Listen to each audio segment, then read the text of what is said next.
안녕하세요, 주인장입니다. 자, 오늘은 여러분, 우리가 어떤 사람을 만나든 그 사람과 의견이 안 맞을 수가 있고 갈등이 생길 수가 있습니다. 그런데 어떤 사람과는 우리가 그런 갈등을 잘 이겨내고 더 돈독한 관계가 되는 반면에, 또 어떤 사람과는 다시는 진짜 저 사람이랑 상종하기도 싫어, 이렇게 되는 사람이 있습니다. 또 안 보고 살 사이라면 나도 무시를 하고 말겠는데, 이 평생 볼 수밖에 없는 뭐 가족, 혹은 뭐 지금이라면 내 연인, 이런 지금 뗄래야 뗄 수 없는 그런 관계에서 대화가 되지 않는 그런 사람들이 있습니다.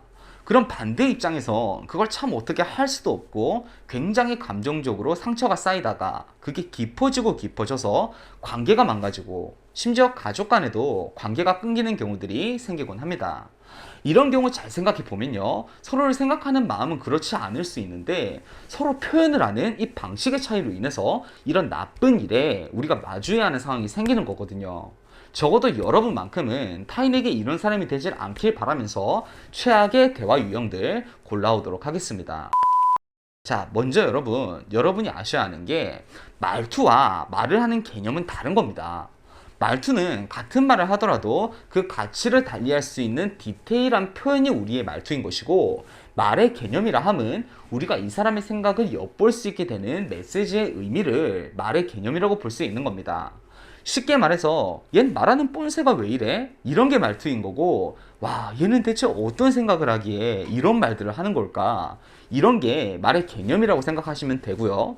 오늘은 말의 개념에 대해서 얘기 나눠볼 거니까 착오 없으시길 바라겠습니다. 첫 번째, 상대방을 평가절하하며 논리를 우회하는 식의 대화법. 나도 내 나름의 이유와 타당한 논리가 있는데 상대가 그것을 논리적으로 풀어서 다른 관점을 제시해 주는 것이 아니라, 너 때는 그렇게 생각할 수 있지, 아직 네가 세상을 더 겪어보면 생각이 바뀔 거야, 이런 말들.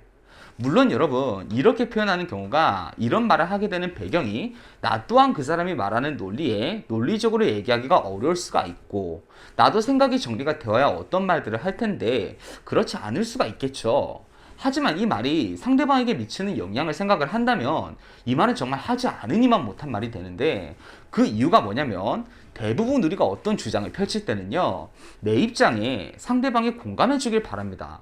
실제로 이게 수용이 안 될지언정, 그리고 결론이 내 의견과는 사뭇 다른 방향으로 결정이 될지라도 이 사람이 나의 입장을 공감을 하고 이해를 하고 내가 받아들일 수 있는 다른 관점을 얘기하거나, 혹은 상황적으로 그래, 네 의견이 맞는데 좀 네가 이해할 수는 없겠니, 이런 얘기를 하는 것과 달리 내가 뭔가 모자라서, 내가 부족해서 이해를 못한다, 이런 식으로 표현을 하게 된다면 그 사람은 인정을 받지 못했기 때문에 이해를 하지 못한 채로 강압을 당하게 됩니다. 직장을 예로 들자면, 상사가 그냥 따지지 말고 윗사람이 시키면 좀 해, 이런 경우가 되는 것인데, 우리가 사회적인 이런 압력, 구조적인 압력에 의해서 이걸 따를 수는 있겠지만 그 사람에 대한 감정은 어떨까요? 더군다나 이런 구조적인 명분이 있다면, 그래, 내가 아랫사람인데 아유, 먹고 살려고 내가 더러워도 참는다, 이렇게라도 내적 합리화를 시키겠지만, 이런 관계가 아닌 뭔가 동등한 관계라면, 아니 내가 지금 이 사람 아랫사람도 아니고 이 사람 말을 내가 왜 이렇게 평가절하까지 당해가면서 참아야 돼? 이 사람 안 보고 말지. 이렇게 그 사람과의 관계가 파탄이 나게 되는 것이죠. 두 번째, 상대방이 피해를 본 입장에서 나 몰라라 하는 식의 대화법.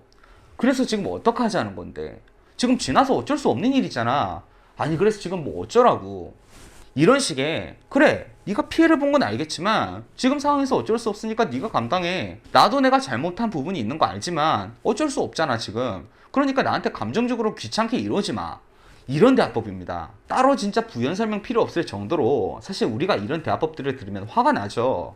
나는 지금 어떤 피해를 봤는데, 내가 의도치는 않았겠지만 나로 인해서 타인이 피해를 본 입장에서, 그래, 내가 미안한데 내 의도가 그렇게 나쁜 건 아니었어, 그러니까 이 정도는 네가 이해해야 하는 거 아니야? 이런 식의, 이런 적반하장식의 태도가 나오고 나면 그 뒤부터 일어나는 현상은, 이 사람은 여러분에게 이런 자신이 피해를 볼 수 있는 그런 상황 자체를 만들지 않으려고 하게 될 겁니다.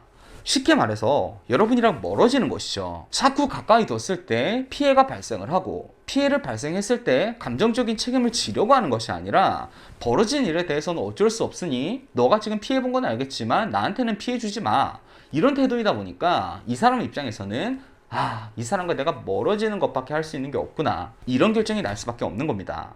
상대방에게 억하심정과 억울함이 쌓이게 하는 대화법이니 이런 대화법은 여러분 절대 쓰셔서는 안 되겠습니다. 보통 이런 대화법이 가까운 관계일수록 더 많이 나옵니다. 너랑 내가 이렇게 깐깐히 따질 건 아니잖아. 너랑 내가 어떤 사이인데 우리가 이런 것도 따질 만큼 돈독하지 않은 사이니? 이런 관계에서 이런 실수를 곧잘 하기 마련인데요. 여러분 대부분 인간관계가 이렇게 내가 편애하다 보니까 상대방에게 실수를 하게 됨으로써 망가집니다. 돈독해지는 것은 쉬운 일이 아니지만 멀어지는 것은 굉장히 쉬운 일이니 주의하실 필요가 있겠습니다. 세 번째, 자신의 감정적인 상처를 남에게 강요하는 대화법. 그래, 너도 상처받았겠지만 나도 상처받았어. 우리가 재판이라고 한다면 어떤 상호간의 피해가 발생했을 때 그 과실 비율 등을 따져서 귀책을 묻습니다. 우리가 이 교통사고만 나더라도 쌍방 과실인 경우에도 뭐 8대2, 7대3 이런 식으로 과실 비율을 물어서 가해자와 피해자가 정해지듯이 인간관계에도 이런 것들이 존재합니다. 나 또한 어떤 상황이 발생해서 피해를 볼 수 있겠죠. 하지만 나로 인해서 상대가 더 크고 직접적인 피해를 본 입장이라면 우리가 여기에 대해서 그건 알겠는데 나도 상처받았고 어떤 손해가 발생했다니까? 이렇게 주장하는 것은 상대방 입장에서는 이 사람이 지금 내 피해에 대해서 전혀 생각이 없고 자기가 받은 피해만 크게 보이는구나 이렇게 생각하게 되고 분노하게 되는 것이죠. 나도 손해를 지금 받았으니까 너가 먼저 이 손해를 좀 이해해줘 이런 말이 되는 건데 순서가 바뀐 거예요.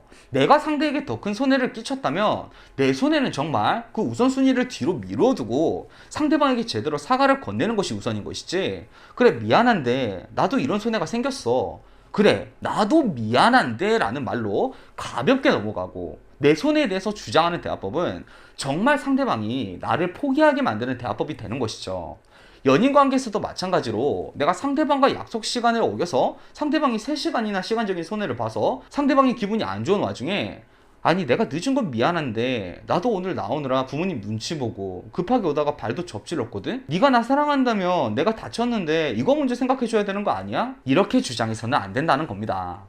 자, 여러분 오늘 이렇게 3가지 인간관계를 망치는 최악의 대화 유형에 대해서 배워봤습니다. 작게는 지인관계부터 교우관계, 연인관계, 그리고 심지어 절대 끊기지 않을 것 같은 가족관계에서도 이런 말들은 마음에 앙금이 쌓이게 하고 그 앙금이 쌓여서 관계를 멀어지게 만듭니다. 심한 경우 인연을 끊게 만들기도 하고 아닌 경우 평생 서로에게 원망감이 쌓인 채로 대하다가 나이가 많이 들어서야 서로를 용서하는 그런 상황이 생기겠죠. 어떤 선택지가 되었건 서로에게 상처만 남는 그런 관계가 됩니다. 또 이런 상황들은요, 상대 입장에서 어떻게 대처할 수 있는 바가 없습니다. 평생 이해를 하고 내가 참는 수밖에 없는 건데 그렇게는 당하는 쪽이 너무 힘든 상황이잖아요. 가까운 사람일수록 상처를 주지 않는 여러분이 되시길 바랍니다. 자, 여러분 오늘도 행복한 연애 그리고 행복한 삶을 사시길 바라겠습니다.